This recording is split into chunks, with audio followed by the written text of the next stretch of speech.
Hello foodies, ఎలా ఉన్నారు అందరూ?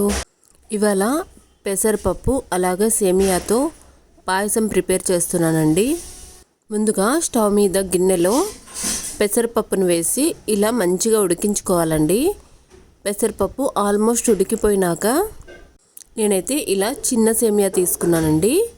వీటిని ఇలా విరుచుకొని ఇలా వేస్తున్నాను. ఇలా తగినన్ని వేసుకొని మంచిగా కలుపుకోవాలండి. కలుపుకొని వీటిని కూడా సేమియా కూడా మంచిగా ఉడికిపోయినాక ఇందులోకి తగినంత షుగర్ వేసుకుందామండి. షుగర్ ప్లేస్లో మీరు బెల్లం కూడా యాడ్ చేసుకోవచ్చు. ఇలా షుగర్ వేసిన తర్వాత ఇలా ఒకసారి బాగా కలుపుకోవాలి. నేనైతే పెసరపప్పు ఉడికించుకునేటప్పుడే కాసిన్ని పాలు కూడా వేసుకున్నానండి. ఇప్పుడు ఇందులోకి 1 స్పూన్ నెయ్యి వేసుకోవాలి.